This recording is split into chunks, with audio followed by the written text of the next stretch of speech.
Welcome mates, I'm BloodThirstyLord by Lordy, and today we're back on Gotham Knights with some further news about the gameplay, about the game, and how amazing it is. And there has been a lot of discussions about Gotham Knights and the 30 FPS, the gameplay, the loops, the actual story, what it's going to be, is it going to be fun, is it going to be boring. There's been a lot of discussions about this game leading up to the full release very soon. Because Gotham Knights is truly amazing, and I'll go into further detail exactly why in a couple of days from now when the full release of the game is out, highlighting our review of the game, as we're doing a preview of the game currently in our own time. So make sure you are subscribed and also with notifications on by pressing that bell notification on the channel, and that'll help you keep up to date with that content. Alongside that, there's a join button too to show you support even further and beyond. So without further ado, let's get straight into this. Currently with the Gotham Knight community, it seems like it's divided. There's people that are just negative about the game, and there's other people that are very excited to play the game. From what I've seen, it's a bit of a mixed bag at this current moment in time, and I'm here to explain just wait for full release, because this game is truly amazing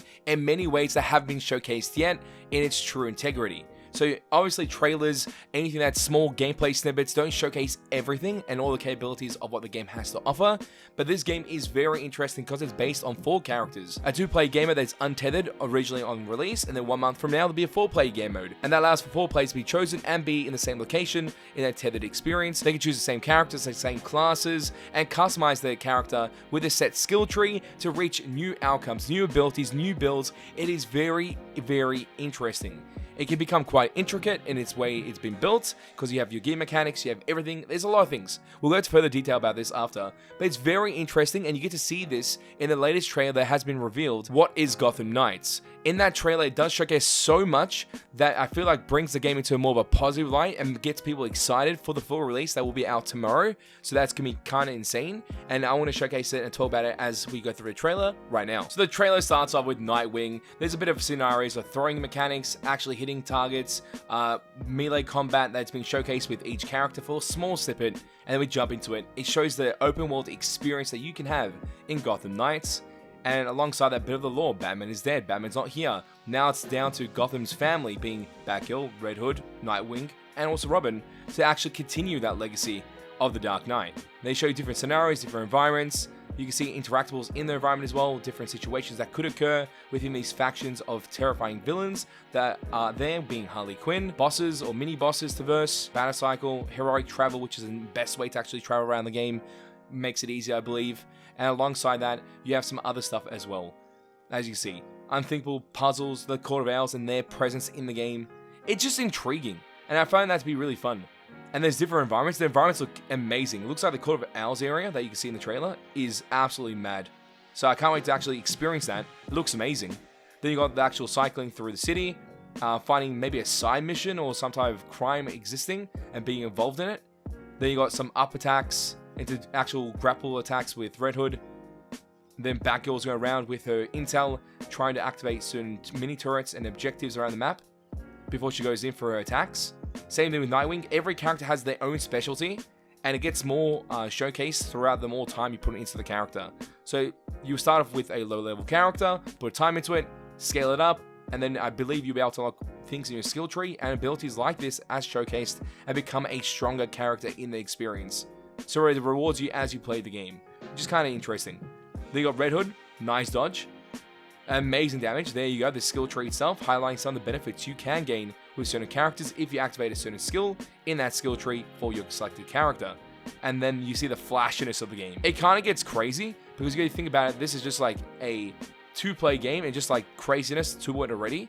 And then when it goes to the 4-player game in the future, it's going to get more nuts. They showcase more of the customization, the suits, the upgrades, and also the color switches on your Batcycle, more of the lore experience as you pretty much level up your knights together, and pretty much what is in your main faction area. Showing a bit of the actual analyzing crime sections.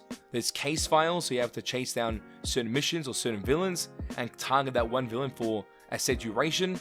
You can see Penguin, Mr. Freeze, Harley Quinn, Clayface, the Court of Owls. I believe those may be all the villains here. Unsure. But very interesting. I think that makes it really fun just to be a part of. And having a game that feels like open world experience, which many other games like this have existed, like Spider-Man.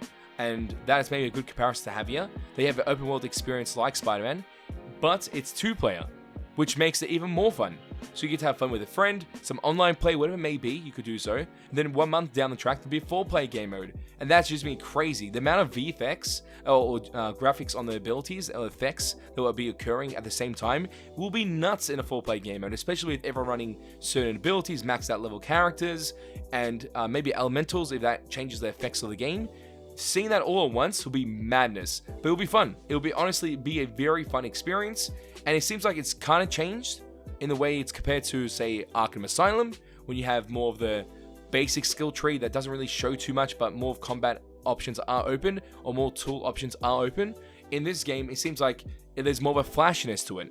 Your character has a particular set of moves, particular specialty. If you're able to upgrade in a certain way, you get to see that in the gameplay, which makes you feel more amazing during the actual experience from level 1 to wherever the level cap is, and reaching that in-game state of your character. And from there you can upgrade your other characters and make them stronger even. So it gets kind of fun to actually be a completionist in this game and actually go through everything and to see what it actually offers when it comes down to max out on a character or just completing the main story. There's a lot of things in this that's kind of interesting, and the lore that's been showcased in this trailer of Court of Owls and their presence, and how all the other characters are interacting, all the other villains, while you're interacting with your own Gotham family as well. It's kind of interesting in the Gotham City. So I feel like this could be really, really fun. It has huge potential, absolutely huge potential for the game to be very successful and for many people to actually enjoy this game. That's why I'm saying that this game is amazing and truly will be amazing, especially if there's many patches to fix some of the issues that we've talked about yesterday in the previous video, which is the 30 FPS issue. We did mention this, and I feel like the best way to fix this is just by having a performance update in a future update to increase optimization on all devices, being the next gen consoles especially, to increase it from 30 FPS to 60 FPS as a standard. I feel that would be easily achieved and something that should be done in the next steps for the game's life cycle to keep the game in a glorious state, in an amazing state. Because I feel like the game is pretty much getting only negative thoughts about it, when there's a lot of positive things about it as well. So I want to put those positive things into light while talking about some of the negatives as well and what future changes can be occurring for that aspect. So we've obviously addressed both things in this video. That is why I think Gotham Knights is amazing, but I'd love to hear your opinions and thoughts in the comment section down below. That will be of great interest to see what you mates think about it as well. Are you picking up Gotham Knights on day one, or are you going to wait for a bit until there's maybe a future update, future things, to actually see what the game has to offer, aka my review that'll be out on that same day, so keep that in mind. So tell me your opinions and thoughts in the comment section down below. I'd love to know. As always, mates, it's a pleasure to have you guys on the channel as we go through this, and I'll catch you mates next time. Bye. Road to 200k subscribers. Let's get it, mates.